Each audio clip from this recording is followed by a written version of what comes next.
ಎಲ್ಲರಿಗೂ ನಮಸ್ಕಾರ ರೀ. ಹೆಂಗದಿರಿ? ನಾನು ಶ್ವೇತಾ. ಜಗತ್ನ್ಯಾಗ ನಡೆದಿರೋ ಸುದ್ದಿ ನಮ್ಮ ಉತ್ತರ ಕರ್ನಾಟಕ ಭಾಷೆದಾಗ ಹೇಳಲಿಕ್ ಬಂದಿನಿ. ಮಸ್ತ್ ಚಾ ಕುಡ್ಕೋತ ಖಡಕ್ ಮಿರ್ಚಿ ಬಂಡಕ್ಕಿ ನೋಡ್ರಿ. ಎದ್ದೇಳು ಮಂಜುನಾಥ, ಎದ್ದೇಳು ಬೆಳಗಾಯಿತು. ಇನ್ನು ಇಡೀ ರಾಜ್ಯದ ಮಂದಿ ಈ ಹಾಡನ್ನ ಎದ್ದೇಳು ಸಿದ್ಧರಾಮ, ಎದ್ದೇಳು ಬೆಳಗಾಯಿತು ಅಂತ ಹಾಡ್ಬೇಕಾಗ್ತದ ನೋಡ್ರಿ. ಹಿಂಗ ಹಾಡಿ ಎಬ್ಬಿಸ್ಬೇಕು. ನೋಡ್ರಿ ಮತ್ತ ನಮ್ಮ ರಾಜ್ಯದ ಮುಖ್ಯಮಂತ್ರಿಗಳನ್ನ ಏನ್ ಚಂದ ಮಲ್ಕೊಂಡಾರಂತೀನಿ. ಅಲ್ಲ, ಮೋದಿಜಿದು ಯೋಗಿಜಿದು ಇಂಥದ್ದು ಒಂದರೆ ವಿಡಿಯೋ ಸಿಗ್ತಾವ, ನೀವೇ ಹೇಳ್ಬಿಡ್ರಿ. ಆದ್ರ ನಮ್ಮ ಸಿದ್ದರಾಮಯ್ಯ ಸಾಹೇಬ್ರದ್ದು ಮಾತ್ರ ಎಷ್ಟು ಬೇಕಾದಷ್ಟು ಸಿಗ್ತಾವ. ಚಿಂತಿಲ್ಲಾರ್ದವ್ರಿಗೆ ಸಂತ್ಯಾಗೂ ನಿದ್ದಿ ಅಂದ್ರ ಇದೇ ನೋಡ್ರಪ್ಪ.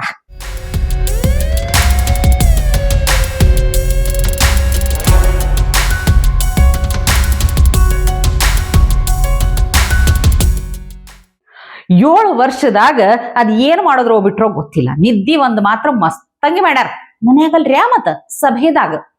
ಹಂಗೆ ಸಿದ್ದರಾಮಯ್ಯ ಸಾಹೇಬ್ರೆ ಇನ್ನ ಒಂದು ವಿಷಯ ಕೇಳುದ ಮರ್ತಿದ್ದೆ ನೋಡ್ರಿ. ಖರೇನಾ ಏನಂತ ಅಲ್ಲ, ಈಗ ನಿಮ್ದು ಹೆಂಗನು ಈ ದೇವರಾಜ ಅರಸು ಇವ್ರದೆಲ್ಲ ದಾಖಲೆ ಮುರಿದಿದ್ದ ಆಯ್ತಲ್ಲ. ಸೊ ಈಗ ಕುರ್ಚಿ ಬಿಟ್ಟು ಕೆಳಗಿಳಿತೀರಿ ಅಂತ ಸುದ್ದಿ ಐತ್ರಪ್ಪ. ಇದಕ್ ನೀವ ಉತ್ತರ ಕೊಡ್ಬೇಕು. ಯಾಕಂದ್ರ ಈ ಕ್ರಿಕೆಟ್ನ್ಯಾಗ ಬ್ಯಾಟಿಂಗ್ ಮಾಡೋ ಮುಂದ ಸೆಂಚುರಿ ಹೊಡೆದ್ ರೆಕಾರ್ಡ್ ಎಲ್ಲಾ ಮಾಡದ ಮ್ಯಾಲ ಡಿಕ್ಲೇರ್ ಅಂತ ಕೊಡ್ತಾರ ನೋಡ್ರಿ. ಹಂಗೆ ಕೊಟ್ರು ಕೊಡಬಹುದು, ಹೇಳಲಿಕ್ಕೆ ಆಗೋದಿಲ್ಲ. ಅದಕ್ಕೆ ಕೇಳ್ದೆ ನಿಮಗ. ಆದ್ರೂ ಏನೇ ಇರ್ಲಿ, DK ಸಾಹೇಬ್ರು ಮಾತ್ರ ಹಿಂಗ ದಿನಕ್ಕೊಂದು ಕನಸು ಕಾಣ್ಕೊಂತೇ ಇರ್ಬೇಕಷ್ಟೇ. ಅದ ನನಸಂತೂ ಆಗುದೇ ಇಲ್ಲ ಅಂತ ಅನ್ಸ್ಲಿಗತ್ತ ನನಗ್. ಹೌದು, ನಿಮಗೊಂದು ವಿಷಯ ಗೊತ್ತಾಯ್ತಾ? ಈ ಗೂಗಲ್ ಪೇ, ಫೋನ್ ಪೇಗೆಲ್ಲ ಟಕ್ಕರ್ ಕೊಡುವಂತ ಒಂದು ಭಾರಿ ಹೊಸ ಪೇ ಬಂದೈತ್ರಿ. ಅದ್ ಯಾವ್ದಂತ ಗೊತ್ತಾ ನಿಮಗ? ಅದ ನಮ್ಮ ಕರ್ನಾಟಕದಾಗೆ ಐತಿ. ಅದೇ ರೀ, ಜಮೀರ್ ಪೇ. ಹೆಂಗಂದ್ರ ಇದು ಸಿಸ್ಟಮ್ ಭಾರಿ ವರ್ಕ್ ಆಗ್ತೈತಿ. ಹಂಗೆ ಕಂತೆಗಟ್ಲೆ ರೊಕ್ಕ ಮನಿ ಬಾಗಿಲಿಗೆ ಬಂದ್ ಚೀಲ್ದಾಗ ಅವ್ರ ಕೊಟ್ಟು ಹೋಗ್ಬಿಡ್ತಾರ್ರಿ. ಜಮೀರ್ ಅಣ್ಣ ಪಾಪ ಪ್ರಚಾರದ ಹುಚ್ಚಿಗೆ ಎಷ್ಟು ದಿನ 5-10 ರೂಪಾಯಿನೂ ಕಿಸ್ಸೆದಿಂದ ಎಳೆದು ತೆಗೆದು ಕೊಡ್ಕೊಂತ ಬಂದಿದ್ರು. ಅದನ್ನ ವಿಡಿಯೋ ಮಾಡ್ಕೊಂಡು ಏನಂತೀನಿ, ಯಾವ ರೇಂಜ್ ಗೊತ್ತಾ? ನಾನಿರುವುದೇ ನಿಮಗಾಗಿ, ಕಣ್ಣೀರೇಕೆ ಬಿಸಿ ಉಸಿರೇಕೆ, ಹಿಂಗ ಹಾಡ್ನ್ಯಾಗ ತಾವೇ ಅನ್ನೋರು ಅನ್ನೋ ಫೀಲ್ನ್ಯಾಗ ವಿಡಿಯೋ ಹಾಕೊಳ್ತಿದ್ರು. ಆದ್ರೆ ಈ ಸಲ ಅಮೌಂಟ್ ಹೆವಿ ಆಗಿತ್ತಲ್ಲ, ಸೊ ಪಾಪ ಸಿಕ್ಕಾಕೊಂಡು ಬಿಟ್ಟಾರ ನೋಡ್ರಿ. ಇಷ್ಟು ರೊಕ್ಕ ಎಲ್ಲಿಂದ ಬಂತು? ಇದ್ರ ಲೆಕ್ಕ ಏನು? ಅಲ್ಲ, ಡಿಜಿಟಲ್ ಇಂಡಿಯಾ ನಡೆಯೋ ಮುಂದ ಕ್ಯಾಶ್ನ್ಯಾಗ ಇಷ್ಟು ರೊಕ್ಕ ಕೊಟ್ಟಿದ್ಯಾಕ ಅಂತ ಹೇಳಿ ಕುಮಾರಣ್ಣ ಅವರು ಜಮೀರ್ಗೆ ಪ್ರಶ್ನೆ ಕೇಳಿಬಿಟ್ಟಾರ. ಕೊಟ್ಟವ್ರಲ್ಲ 25 ಲಕ್ಷ ಯಾವ ಅಕೌಂಟಿಂದ ಕೊಟ್ಟವ್ರೆ? 25 ಲಕ್ಷ. ಇನ್ಕಮ್ ಟ್ಯಾಕ್ಸ್ ಏನು ಮಾಡ್ತಾ ಇದೆ? 25 ಲಕ್ಷ ಮೂಟೆಲಿ ತಗೊಂಡೋಗಿ ಕೊಟ್ಟು ಬಂದ್ರಲ್ಲ, ಯಾವ ದುಡ್ಡದು? ಇಲ್ಲಿ ಅದಕ್ಕೆ ಹೇಳಿದ್ದು, ಹಿರಿಯ ಅಧಿಕಾರಿಗಳಿದ್ದರು. ನಿಮ್ಮ IG ಹೇಳಿದ್ರಲ್ಲ ಹೆಸರಿಗೆ ಹೆಣ್ಮಗಳದು, ಆ ಹೆಣ್ಮಗಳು ಸ್ಪಾಟಲ್ಲೇ ಇದ್ದರು. ಯಾರು ಲಾಠಿ ಚಾರ್ಜ್ ಮಾಡೋದನ್ನು ಬೇಡ ಅಂತ ನಿಲ್ಲಿಸಿದ್ದು, 144 ಸೆಕ್ಷನ್ ಹಾಕಿ ಅಂತ ತಹಶೀಲ್ದಾರ್ ಆದೇಶ ಮಾಡಾಗಿದೆ. ಯಾತಕ್ಕೆ 144 ಸೆಕ್ಷನ್ ಇಂಪ್ಲಿಮೆಂಟ್ ಮಾಡಲಿಲ್ಲ?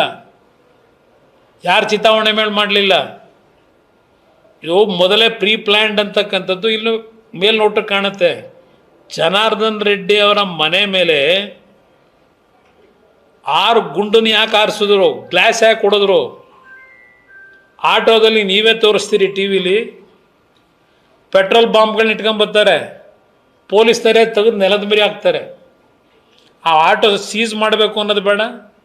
ಆಟೋ ಇದನ್ನು ತಂದಾಗ ಪೆಟ್ರೋಲ್ ಬಾಂಬ್ಗಳನ್ನ ಸೀಸ್ ಮಾಡಿದ್ರೆ ಆಟೋನ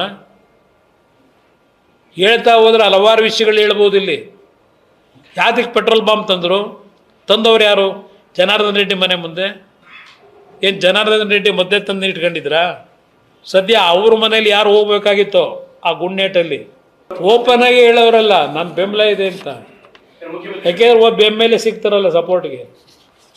ಅವರಿಗೆ ಕಾಂಗ್ರೆಸ್ ಕಾರ್ಯಕರ್ತ ಸತ್ತಿರೋದು ಯೋಚನೆ ಇಲ್ಲ ಇವ್ರ ಗುಂಡೇಟಲ್ಲಿ. ಅವ್ರಿಗೊಬ್ಬ MLA ಬೇಕು ಓಟ್ ಹಾಕ್ಸ್ಕೊಳ್ಳೋದಕ್ಕೆ, ನೆಕ್ಸ್ಟ್ ಮುಖ್ಯಮಂತ್ರಿ ಆಗಬೇಕಲ್ಲ. ಅದಕ್ಕೆ ಭರತ್ ರೆಡ್ಡಿ ಬೆಂಬಲ ಅವರು. ನಡೀತಾ ಇರೋದು ಇದೆ ಇಲ್ಲಿ. ಈ ಸರ್ಕಾರದಲ್ಲಿ ಯಾವುದೇ ರೀತಿಯ ತನಿಖೆಗಳು ಸತ್ಯಾಂಶ ಹೊರಗೆ ತರಲಿಕ್ಕೆ ಸಾಧ್ಯ ಇಲ್ಲ. ಪ್ರತಿ ತಿಂಗಳು ಪಗಾರ ಎಣಿಸ್ಕೊಂಡು ಇವ್ರು ಹೇಳ್ದಂಗೆ ಕುಣ್ಕೊಂಡು ಕೂತವ್ರಲ್ಲ, ಅಲ್ಲಿ ಅಧಿಕಾರಿಗಳ ಮೇಲೂ ಆಗಬೇಕು. ಯಾರು ಇದಕ್ಕೆ ಮೂಲ ಕಾರಣಕರ್ತರಿದ್ದಾರೆ, ಜನಪ್ರತಿನಿಧಿರಿಗೆ ಯಾರೇ ಇರಲಿ, ಪ್ರಥಮವಾಗಿ ಆಗಬೇಕಾಗಿರೋದು ಅವರುಗಳ ಮೇಲೆ. ಕುಮಾರಣ್ಣ ಮಾತಾಡಿದ್ರ ಸುಮ್ಮನೆ ಮಾತಾಡೋದಿಲ್ರಿ, ಕೇಳಿದ ಪ್ರಶ್ನೆ ಕರೆಕ್ಟೇ ಇರ್ತೈತಿ, ಉತ್ತರ ಅಂತೂ ಇನ್ನ ಬಂದಿಲ್ಲ ನೋಡ್ರಪ್ಪ. ಇನ್ನು ನಮ್ಮ ರಾಷ್ಟ್ರೀಯ ಸುದ್ದಿಗಳ ವಿಚಾರಕ್ಕೆ ಬರುವುದಾದ್ರ OWC ಮತ್ತ ಹಿಂದೂ ಹುಲಿ ನವನೀತ್ ರಾಣಾ ಅವ್ರ ಮಾತಿನ ಯುದ್ಧ ಜೋರಾಗಿ ನಡೆದೈತ್ರಪ್ಪ. ನವನೀತ್ ರಾಣಾ ಅವರು ಹಿಂದೂಗಳ್ನು ಜಾಸ್ತಿ ಮಕ್ಕಳು ಮಾಡ್ಕೋಬೇಕು ಅಂತ ಮೊದಲೊಂದು ಹೇಳಿಕೆ ಕೊಟ್ಟಿದ್ರು. ಅದಕ್ಕ OWC ನನಗ 6 ಮಂದಿ ಮಕ್ಕಳದಾರ, ನಿಮ್ಮನ್ನ ಮಕ್ಕಳ ಮಾಡ್ಕೋಬಾರ್ದು ಅಂತ ತಡೆದಿದ್ ಯಾರು ಅಂತ ಹೇಳಿ ಕೌಂಟರ್ ಬೇರೆ ಕೊಟ್ಟಿದ್ರು.